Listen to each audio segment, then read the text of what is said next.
Hey, Nina. Hello. You're muted, Nina.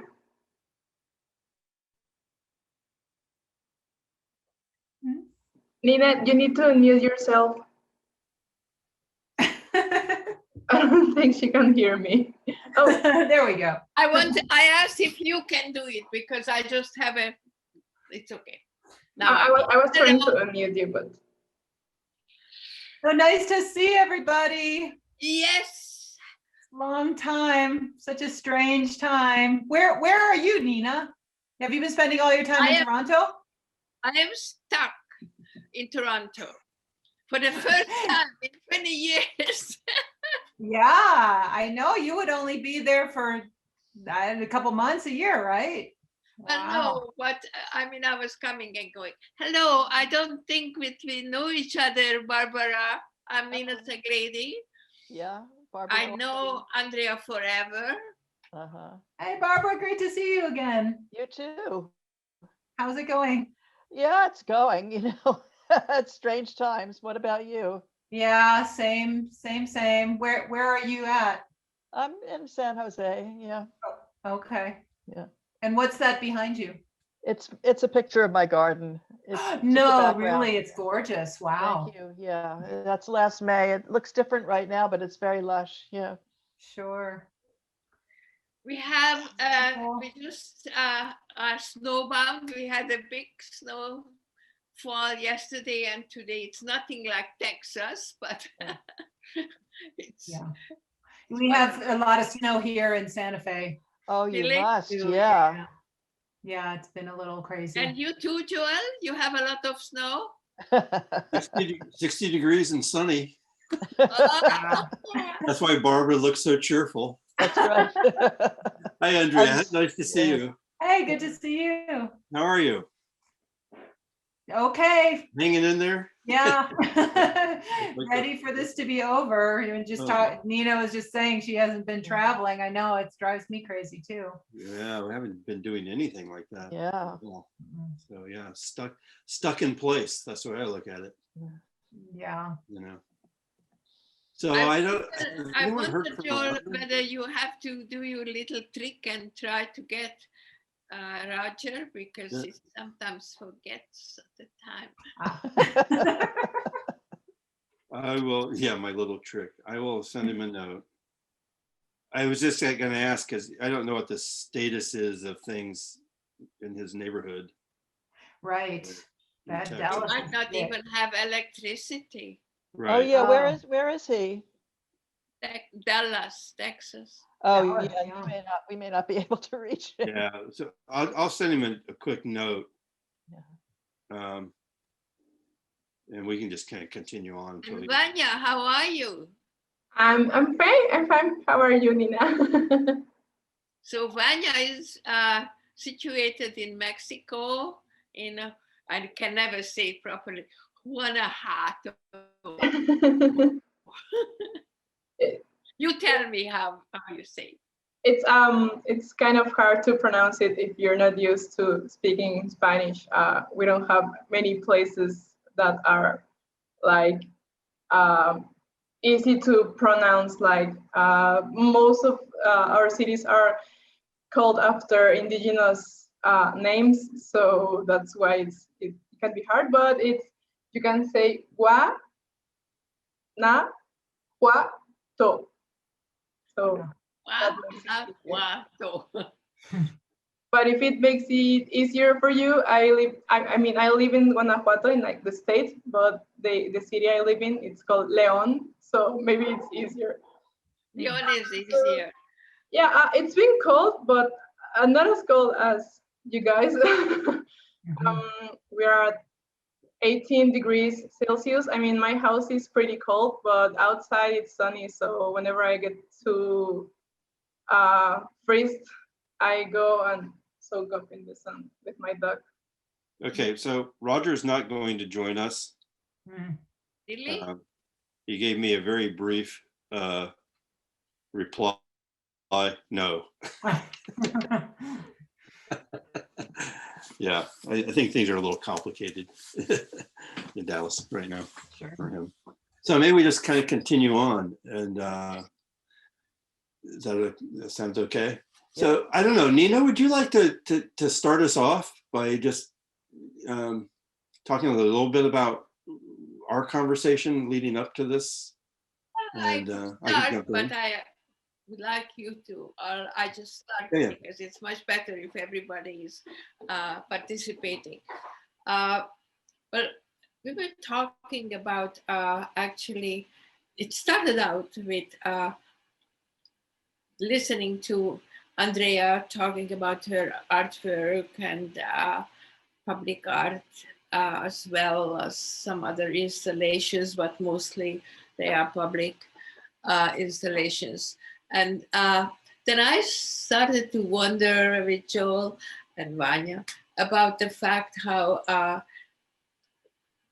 the interpretation of public art today, especially, and public space and the architecture of public space today. I mean, of course, public space is very different in different contexts, in different places, in different historical contexts. But I was just really thinking personally about today, about how did it quickly change and how is it going to change? And I was very wondering what your opinion is. And of course, Joel, if you would like to talk to this point too, it would be good.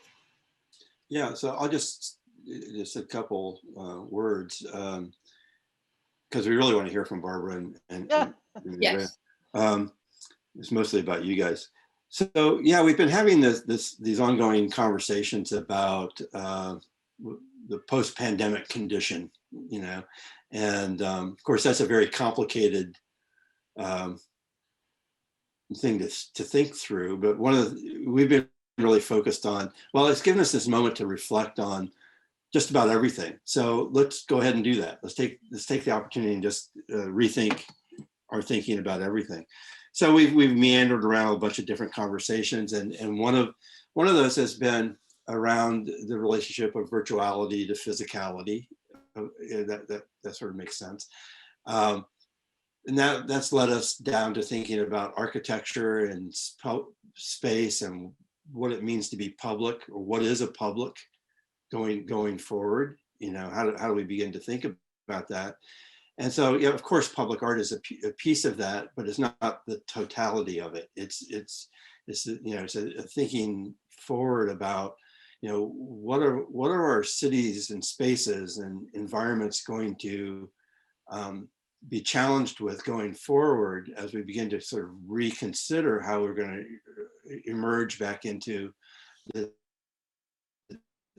condition, or has this condition in some way freed us up to rethink how we might want to go forward, and both as an artist, but also Barbara, from your perspective, you know, having done so much on the policy side and you know, the program side, you know, how are you beginning, you know, how are you two be thinking about things these days? How has it affected your practice?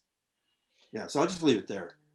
Yeah, well, it's been really interesting because for the last 20 years or so, I've been really more interested in the idea of thinking about public space as something that can accommodate changing art. Either things that are based in social practice or things that are based in phenomena or just ideas in general. And so, you know, we live in we've created so many things in the world that I don't really think we need a lot more things. When I was working in Seattle running the public art program there, it was so successful. Everybody wanted art in their neighborhoods, but I really started thinking about physical art in a lot of ways as being almost like litter.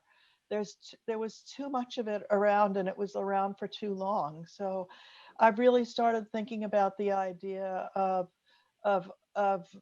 art in public spaces being more successful when it's got a lifespan to it, except in some cases. So, I mean, and I mean, that becomes even more important as people are really reconsidering the whole idea of representation in public space, because for the last few months, at least, well, several years at least, we've really seen people getting very annoyed about who's honored in public space. And since my biggest project right now has to do with honoring women, I've been thinking about this a lot. You know, it's sort of like what I saw something really interesting in the paper today, and that is that in the state of Tennessee, there's been a lot of agitating for creating a permanent piece of sculpture of Dolly Parton because she's so generous. And she specifically turned it down today. She said, I don't think that the right time is right to be putting me up on a pedestal. And I just feel that way about the whole idea about representing history, that putting people up on pedestals is probably not a good idea. So I think art is meant to provoke and enliven, and that it doesn't need to be permanent. So that's my thinking right now. Yeah, I mean, it's interesting how your take on it, and where I went immediately was to the virtual and this issue of accessibility of a space. So if we think about these meetings that we're all having on Zoom all the time as kind of a public space or a semi-public space, you know, I was at a faculty meeting that was hacked terribly. Oh, and God. yeah, it was really traumatic. And I was giving a talk at the time, and some of my colleagues, you know, were saying to me that they were feeling triggered. And so I have a perspective on that just from someone who felt like their space was invaded. But at the same time, when we're talking now, it makes me think about the exclusion, you know, how the space that we had created for that faculty member was excluding others. And in some way that exclusion was expressed by this hack that happened. And, you know, we are having our virtual spaces are getting so much more elite and so much more inaccessible. And I think that there's a similar thing happening perhaps in our physical spaces where, you know, and you bring up the idea of these monuments where there's the ownership of that, and that history is being reconsidered and looked at. Oh, you know, we had a while back the Oñate. That's right. Yeah. Sculpture finally came down. The Right. foot had been removed. Oñate was a notorious Conqueror. conquistador that cut off the feet and hands of native people in our area. So many years ago, the foot was removed, but now finally the sculpture was removed. The sculpture in the square of my town, Santa Fe, came down violently.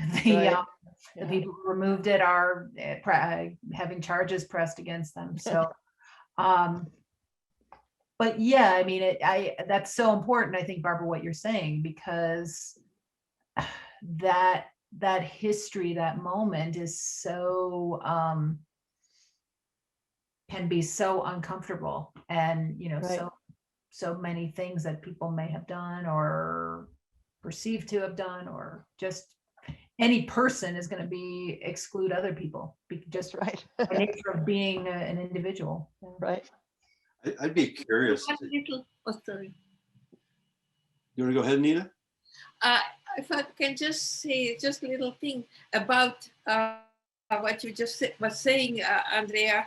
I just heard 2 days ago this talk by Candace Hopkins, and she was talking about about somebody who was honored, and now, you know, first they cut off the foot of the statue, and then they put down the statue. But I also would like to just for a minute talk about who you honor. Note that I grew up in East Europe, and of course they had all these communist big statues, starting from Stalin down to the workers. And then after 89, they all came down, and now there is a park where there's all the Zero Park, yeah, in Budapest. I've been there. Budapest. Yeah. And it's the most bizarre thing, but I Yeah. would like to, sorry. I love that. I think that's such a great solution. But it's so bizarre. It's hilarious. Yeah, you've got Stalin's boots opposite the entrance, and you've got Marx and Lenin on either side. It's crazy. And the funny thing about that place is a lot of the sculptures that look so heroic, they look like they're about something positive, but they're actually about putting down the people who were rebelling against the communist government. So, yeah. Barbara, you mentioned art's role as in terms of provoking, Right. And I was thinking about also, Andrea, what you're saying about the hack and of this elitism of the virtual online spaces as they continue to propagate, and this whole movement around cancel culture and Trump's new gigantic sculpture park that will be the repository for a lot of these monumental and to be commissioned works from Whitney Houston to Jefferson Davis. Oh, that's never going to happen. You never know. But this whole mentality around, I guess my question really is, and sort of where I want to lead it was, so from both of your perspectives, what would be what would you see as a provocation that could happen or should happen on the public art side of this equation right now? And whether it's maybe even something you're working on or you hope to work on, or what would you like to see as a provocation? Well, I really loved Andrea's piece that was Particle Falls, because if you understand it even slightly, it speaks exactly to what's going on in the world with the quality of air. And I love work that makes you think about what the current status of the world is. I consider that to be a provocation. Yeah, that was a lovely piece. Yeah, and it really kind of grew and expanded as it moved from one place to another. It became stronger. Thanks to Barbara for supporting my early days of doing public work. I mean, when I read the was it Provocology? Is that the the thing that it got me thinking about was the way that the media and QAnon has been really manipulating people's ideas using that provocation. What if, Pizzagate, what if and so I immediately kind of backed away from that. But so I guess to think about it, a provocation of the provocation, is there something that could make people aware of those manipulations, and or bring them maybe in a positive way towards a mental state? I mean, my COVID has been my two little kids. I got a 1-year-old and a 3-year-old, and a complete exploration of the ambient catalog of sound. and I think and I've been just finding this mental the mental impacts of sound works, and how that can change your state and even the physical, right? So I guess that's maybe the provocation of, can we be more aware of our physical state in our mental states and our attention and all those things. And that would be a wonderful provocation, I think, for people. you see that as a public experience or a private one, or yeah. That, I mean, that's that distinction now, for me. So, Well, right. that's what I was trying. I'm sort of Yeah. Public being an experience with others. yeah, public versus- experience with others or private experience with others. Right. There's that too. Yeah. Yeah. I think it will be really interesting to see how our public experience with others. Well, as we're talking, I was thinking about Jaron Lanier. I don't know why. It just sort of popped in my head. I don't often think about Jaron Lanier, but this was one moment. And in part because he's from New Mexico, right? Uh-huh. And I have a side story there, but it's sort of interesting. His father picked me up, I think it was in Las Cruces. I was giving a lecture there, and he was at the lecture and he picked me up and he says, "Do you want to see where Jaron was born?" I thought, sure. It's a private shared public experience. Right. And he took me out in the middle of the desert somewhere with this geodesic dome. It was all dilapidated and fallen apart, and you went inside and it was just like this zoo of dirt and crap. And he said, "This is where it all happened." And I was like, okay, that's the side story. The front story is thinking about Jaron. The reason I was thinking about Jaron Lanier is that early on in his virtual reality work, he was really pushing this idea of the shared sort of sexual experience between, where you could place yourself in someone else's perspective, vantage point, and interact with your partner, to be them being you, kind of thing. And it was provocative, kind of in a weird way. But I'm wondering about that with this sort of future public experience of this ability to transpose or move between the private and public in an interesting, maybe in a different way than we ever have before, that we can kind of slip in out of. Because in a way, we create these sort of schizophrenic personalities naturally now because we have all this Zoom junk going on in our lives.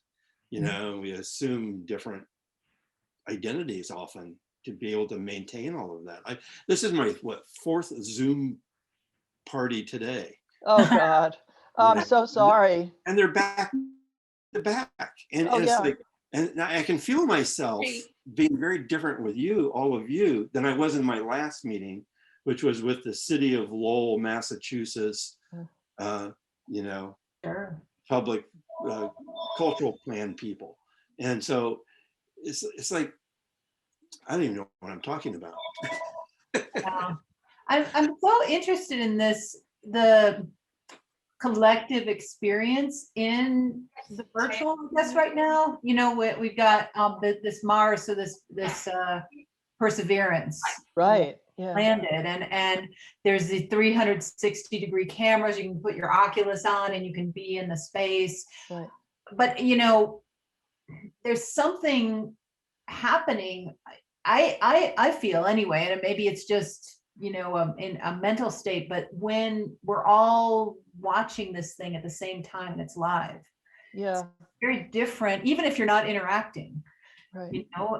It's a different kind of space. Nina, maybe you could quickly just describe the project, the conversation also that we were having about the Mars rover and the driving and the some of the issues around it. About Mars? Yeah. Oh, well, first of all, I wanted to say something else about public space, if I may just put that in. And that is that I am very impressed with two historical, quiet, soundless, natural, public, and by women.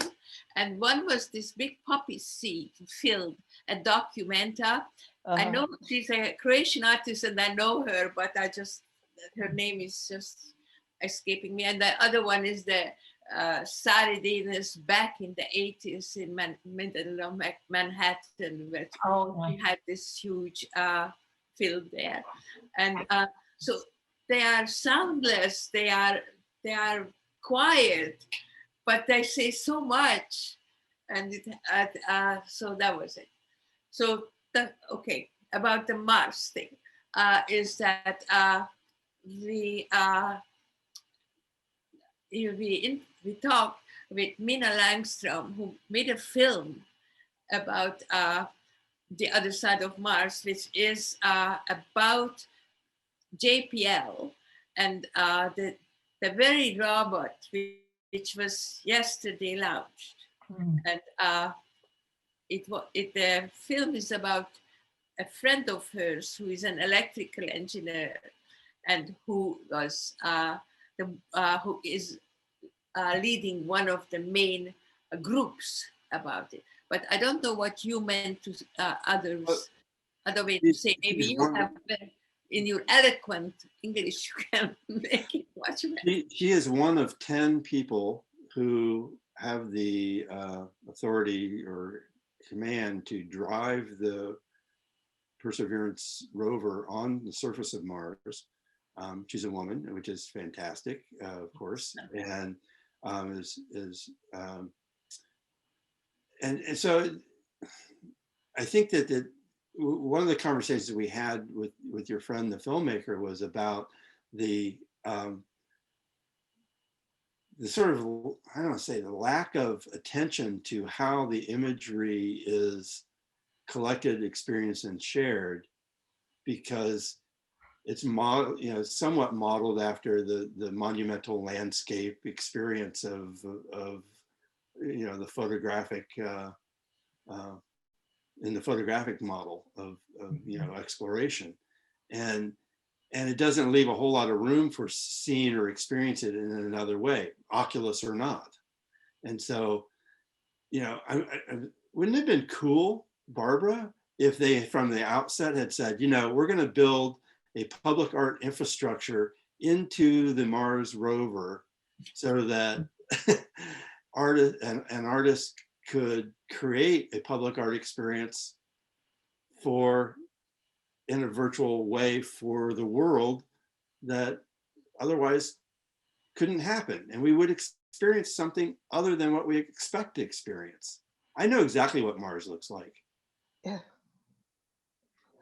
It would be really cool if there were an experience that could be developed alongside witnessing the Perseverance that would allow people to actually interact with it, in some way, like, a game where you're searching for Martians or something that, allows you to actually feel a little bit more engaged in the physical place than simply watching it, It's surprising. Dan Goods is basically an artist in residence at the JPL. And he has done, as you know, we were on that panel together in Long Beach, done a number of projects that are aimed at trying to get people to understand science better, or he did that whole project with ham radios that were, getting people to connect with space. So, I think that those kinds of things are extremely valuable, because they're not just ways for people to observe what's going on, but to interact with each other in interesting ways. Like maybe you could build your own Mars settlement online or something, what's your ideal, if when we escape Earth, what's your ideal settlement here, Is being public on Mars the same thing as being public on Earth? Right, yeah. I love it. It was the thing I was thinking about as you were talking was these artifacts. So the Perseverance is going to be there, opportunities there. These things are just kind of left there. And it's like in Antarctica, when I was there, there are just a seal dies in the middle of the dry valleys, and it's there, for thousands of years, and you can't even tell the difference between one that's 10 years old or 1,000 years old.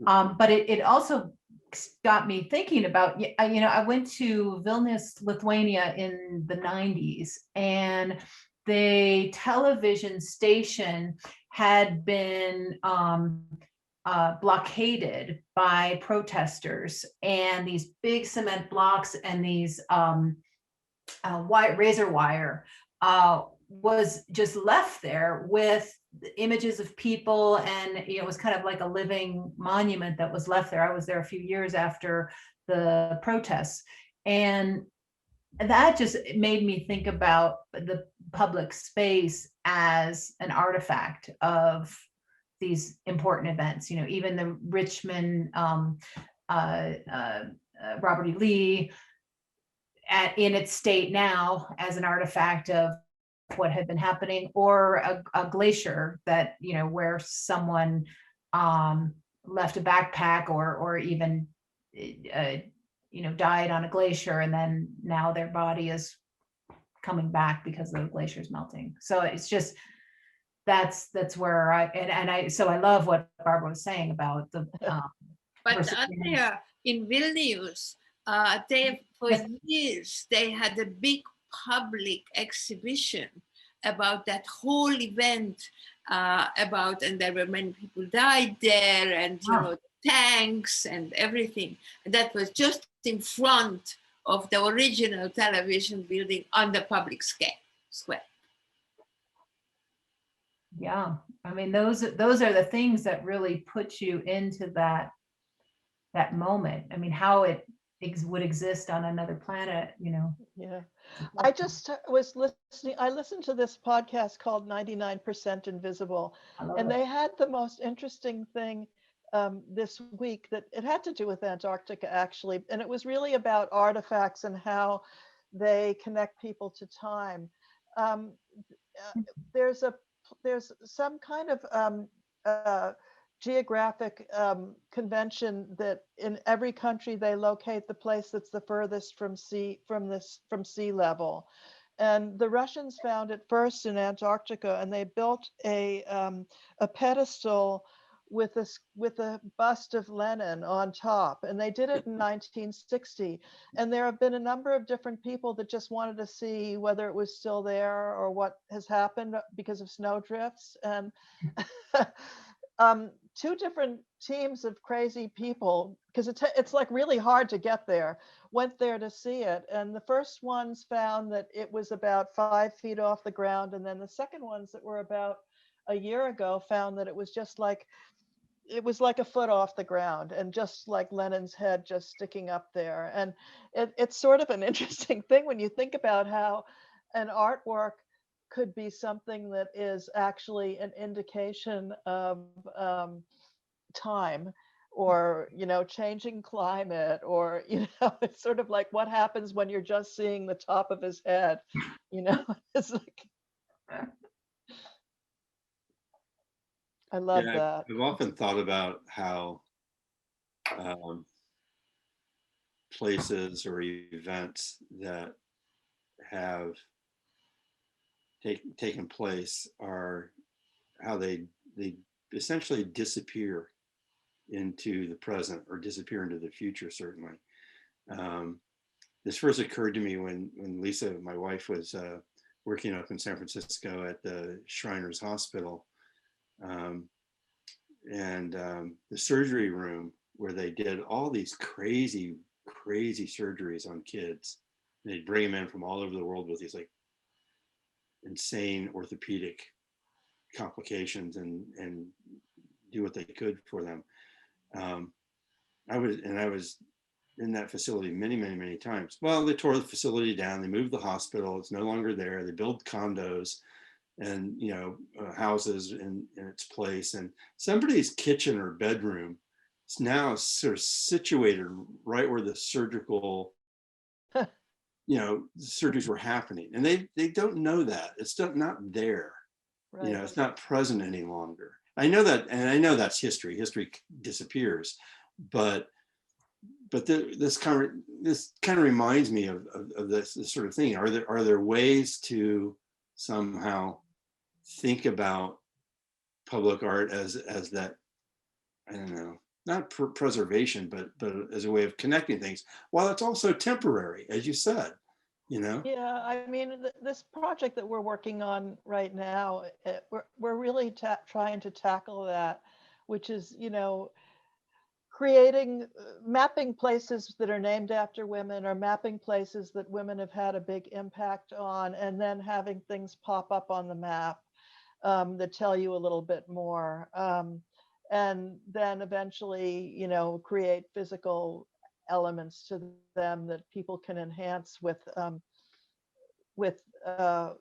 by adding things to them. But you know, I think that that history is a really important part of what you want to do in public places. But maybe you want to be able to talk about alternative histories, or create some opportunity for dialogue about what that history means. I don't know. I mean, it's kind of an experiment, but I think it's a worthwhile thing to think about, because, you know, to me, one of the things that's most fascinating is the things that we hear about that we can't find anymore, because they allow you to create a mental mythology. So it's like, whether it's Atlantis or it's the seven wonders of the world, I think only one of the seven wonders is still left, but we have this sort of picture in our minds about what they were.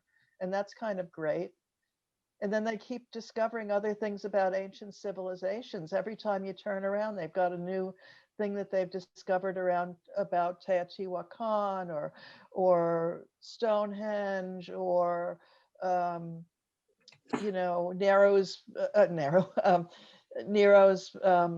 palace. And it's fascinating, because we've all had a mental image in our mind, but we haven't actually seen the real thing. For you right now, for both of you, or all of you, maybe we'll start with Vanya, because she's been so quiet. And we may get bumped out of the Zoom. You saw that in the chat, probably. Yeah. We do, you just hit the link to come back in. Mm-hmm. But in your immediate neighborhood, what is that thing that you're describing? The thing that you're describing? Well, you just described the sort of important historical or connect points that need to somehow be touched or held onto or something. And, I just want, you know, it's like, okay, so in your own community, like here, I share this community with you, so I know it also. But is there one thing in your own community, in any of your communities, that you really think needs provoked? Oh, I would love to be able to go to a place like St. James Park and be able to actually walk through what it was like 100 years ago, before they ran a street through it, and before they got afraid that big bushes would create places for people to jump out of, you know. I mean, wouldn't it be great to be able to walk through a space that I'm always wondering, like, what was this street like in 1920? You know, Okay. I would love that, you know, just to be able to sort of the archaeology of public space. So time travel. Time travel, exactly. I mean, All right, that's good. we can Time actually travel is do. public art. Yeah, I'm there. yeah. Andrea, how about you? So I don't know if I've got time to talk about this, but the direction I kind of went was with the historical trauma. I mean, I think there is a need to acknowledge the historical trauma of many of the people, at least where I am, but all across this country and all across the world. And I think that it's present, but you know, how it needs to come out, I think, in really important ways, and public art maybe can play a role in that. I just would like to say that I am just a little bit worried about how much emphasis and value will be placed on history, on local, regional, world history, when today in schools, history is taught less and less, and everything is moving more to different media and different studies. So how can this be preserved? the public history. All right.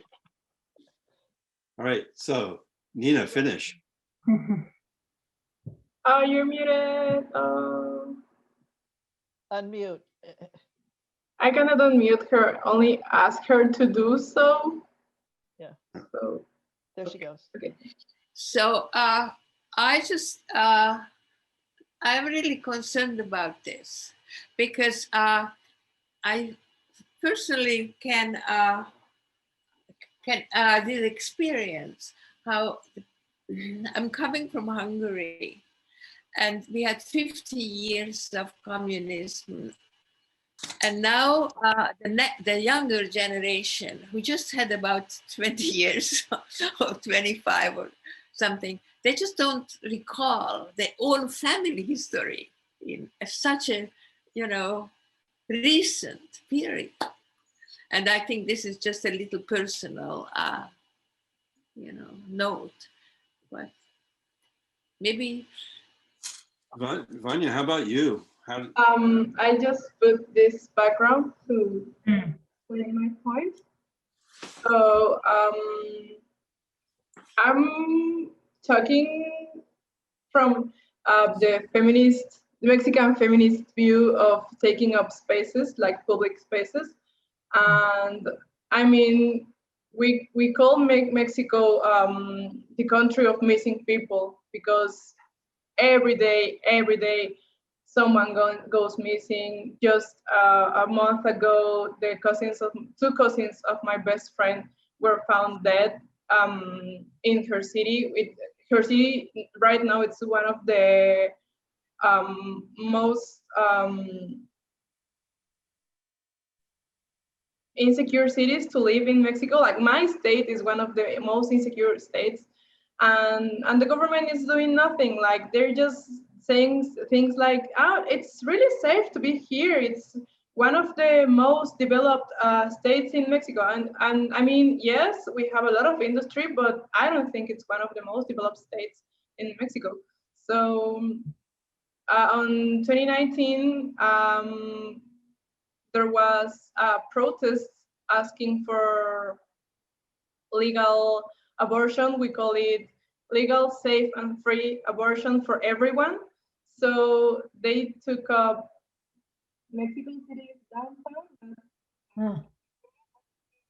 The angel, like, I don't know if you know the monument of the Angel of Independence, or the Victoria Alada, and they painted it with things like "we're being killed," no, well, ni una menos, but it's like no one. It's not no one less. It's like something like "no more women getting killed," something like that.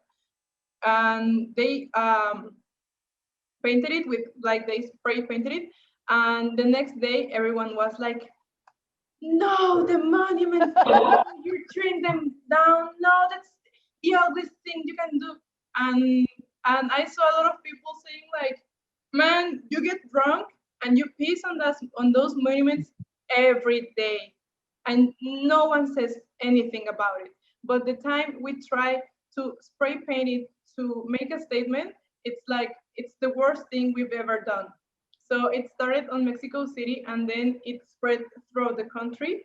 So every time we had a protest, someone painted something to to prove the point that a wall is more important to people than a woman, a woman, and the death of a woman. So I mean,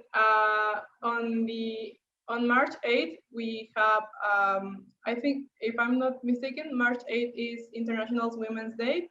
So we have a march. And last year I was in the one in Guanajuato, and I actually took a friend from work who had never been to a march, to a feminist march.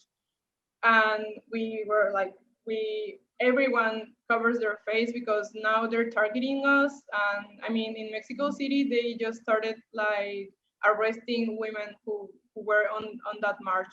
So it's really stupid. So we actually went on strike on school, on university, because we had so many suicides and things like that in the university. and no one said anything. And in December 2019, a student was killed, a student of that was studying like in engineering in chemistry or something like that. I cannot remember. She was killed by her boyfriend, and the only thing that the university said, like they released a video of a secretary or something like that, like sitting like this, and she was saying, Daniela was no longer a student, but we are really sorry about what happened to her, something like that. So they cleaned up their hands and they said, like, she's no longer a student. She's dead. We don't have to worry about it. And I mean, the mascot is a bee. The mascot of my university is a bee. So we always say, once a bee, always a bee.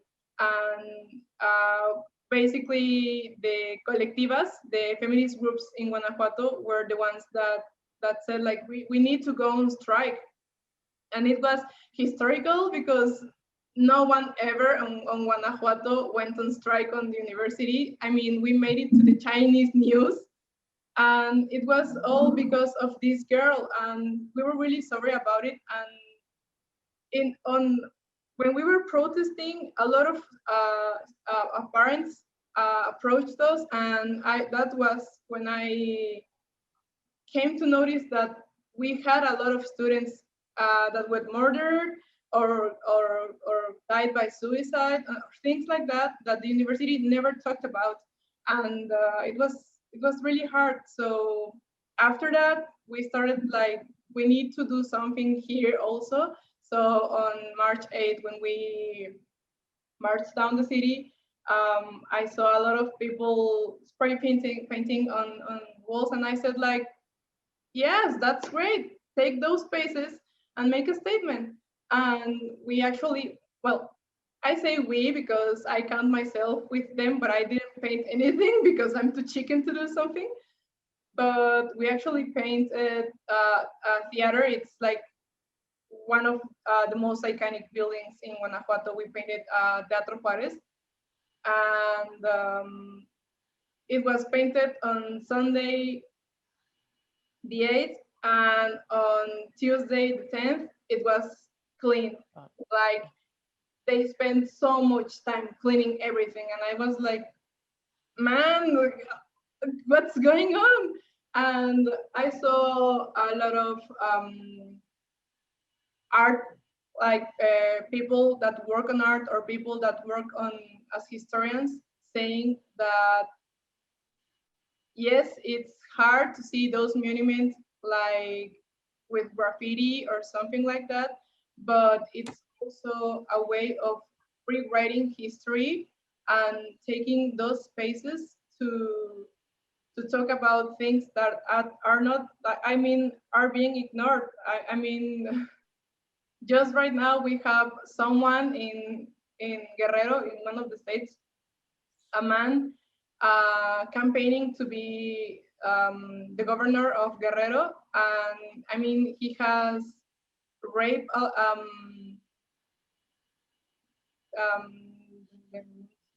Give me 1 second. I mean, people know he's raped women, and he's running for governor, and we all started like, that man shouldn't be rape complaints. I don't know if that's the word, but yeah. So we started protesting, like, in the internet, because no one can go out right now. And the president just yesterday was like, ya chole, which means something like, enough is enough. I don't care. So it's, how can he be saying this? Like, I don't know. We have a president. We had a president.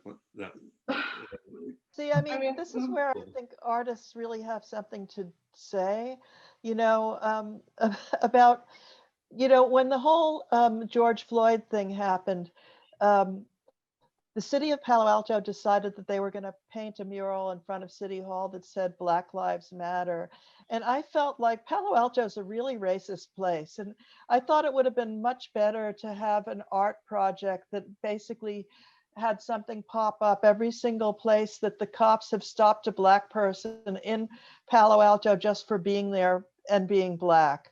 You know, it's sort of like, well, you know, maybe maybe the thing is to actually be able to, with this thing like the governor of Guerrero, be able to have things pop up on people's news feeds, or you know, just like it's people calling out the problem in a public space, which right now public spaces are online, but they're also physical.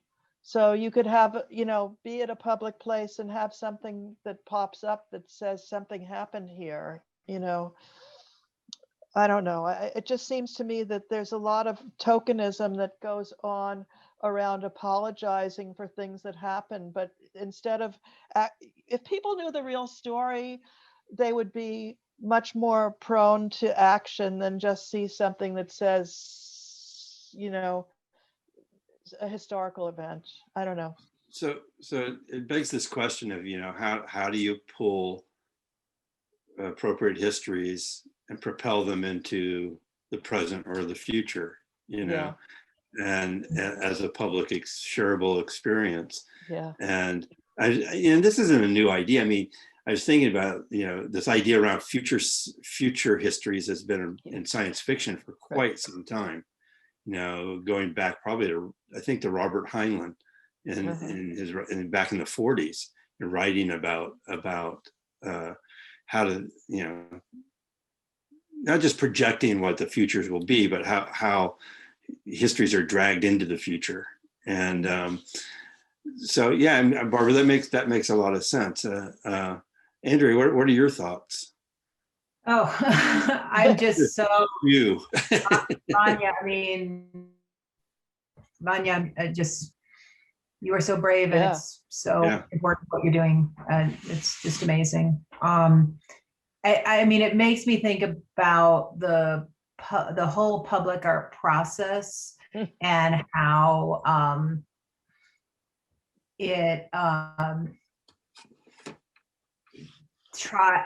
it seems to separate itself from a lot of these real urgent issues. Right. And I don't know how that could be transformed,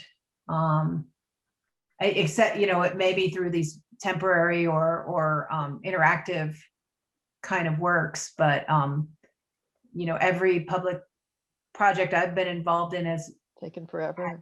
And so many people involved, and yeah, it's been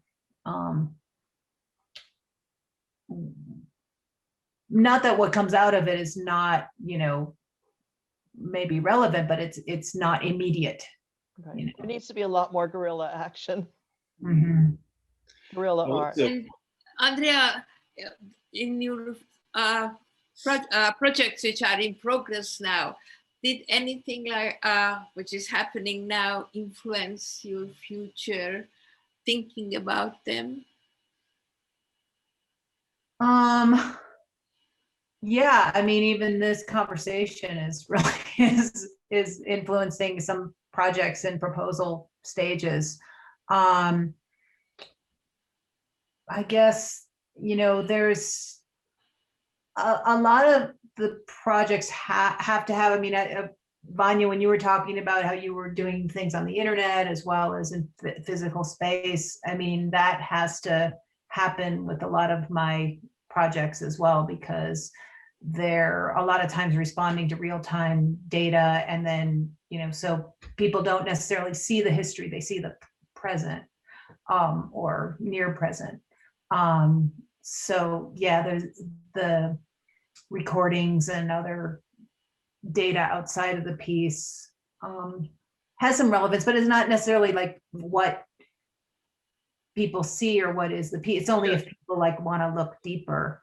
And I imagine that, you know, I think about what you're doing, Vanya, is people need to look at then the policies and these politicians, and, you know, the references are there as a starting point, but then you dig deeper. Yes, and there's also a lot of misinformation about Mm. everything this time. I mean, we're in touch with technology 24/7, and either way, there's a lot of misinformation. So I've I mean, I've seen so many things on the internet, like the one of the most used jokes among feminists is that we haven't been paid, because I've seen so many people saying that we're getting paid by George Soros. So every time, every time someone says Got something, deep pockets, that guy. It's everybody. I actually said to my sister last week, like, okay, imagining that we do get paid by that man, how much could we get paid? Like maybe $10, because we are so many women, and I mean, $10 to go out and protest. It's, I mean, I wouldn't do it. I wouldn't sell myself for $10. So it's really stupid, and we need to educate people, but it's really hard because of the misconceptions and preconceptions they have about this kind of stuff. Um, and it's also this misinformation. It's also getting caused by the media. Like they see that people are mad because of the feminists painting Teatro Juárez, and they immediately start posting things like, yes, because this is bad, and this is bad because the governor says so, and things that actually make no sense.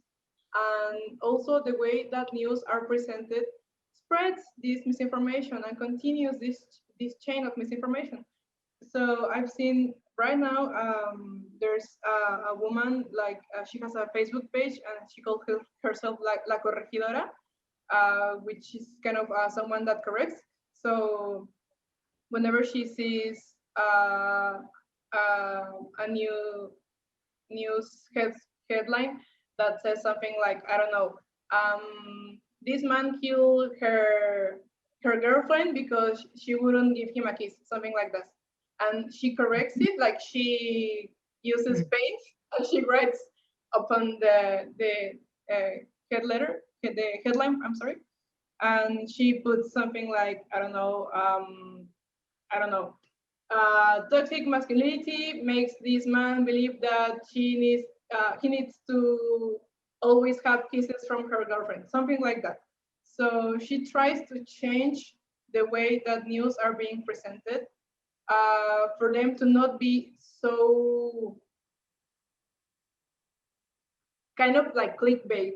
I think the word here would be clickbait, like the way they present headlines in this kind of news are something to do it, um, like for people to go in and to criticize the lady, something like that, and it's really stupid. And there's also, I mean, cancellation culture is another whole theme. But I've also seen, I follow a magazine, cinema magazine. So in Mexico, boomers that do not understand this whole thing of cancellation culture calls millennials and Generation Z crystal generation, to refer that we do not take everything and that we are like snowflakes and this kind of stuff. So someone one day tweeted like, would you imagine if we canceled Molotov, which is a band? Would you imagine if we canceled Molotov? And this newspaper right away said, people is canceling Molotov on Facebook. And I was like, we're not canceling anything. There was a tweet that someone said, would you imagine?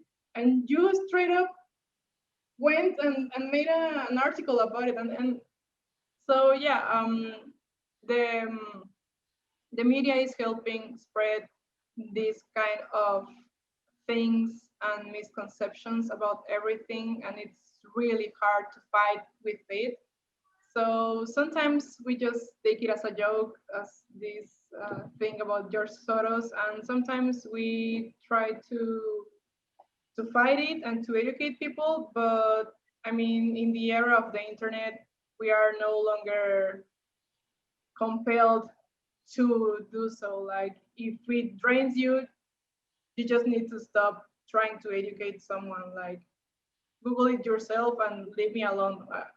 I mean, I'm in a group that's called women memes that are not TERF and don't know how to Google, because we had so many women asking like, what's a TERF? What is this? What is that? And making us explain things. And I mean, yes, I can explain you one thing, but I cannot explain you the whole thing and make you think as me as I think. I mean, at some point you need to investigate by yourself and read things and make your own opinion about the theme. Yeah, I mean, it makes me think about the surface nature that we're dealing with right now. We have these really complex problems. Like you look at the problem of the abortion issue, Right.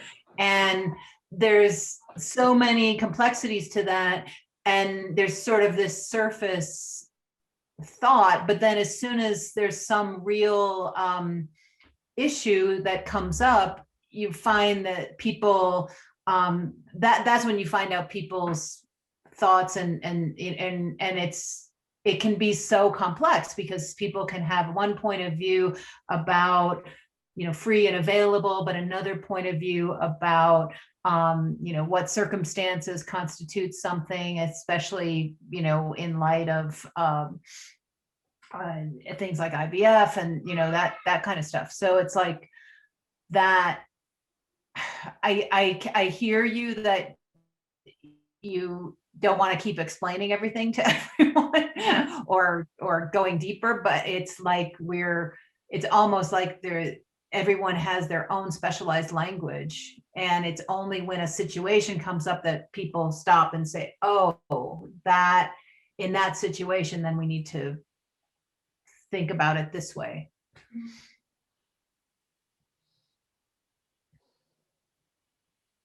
So, and we're on an hour, a little over an hour now.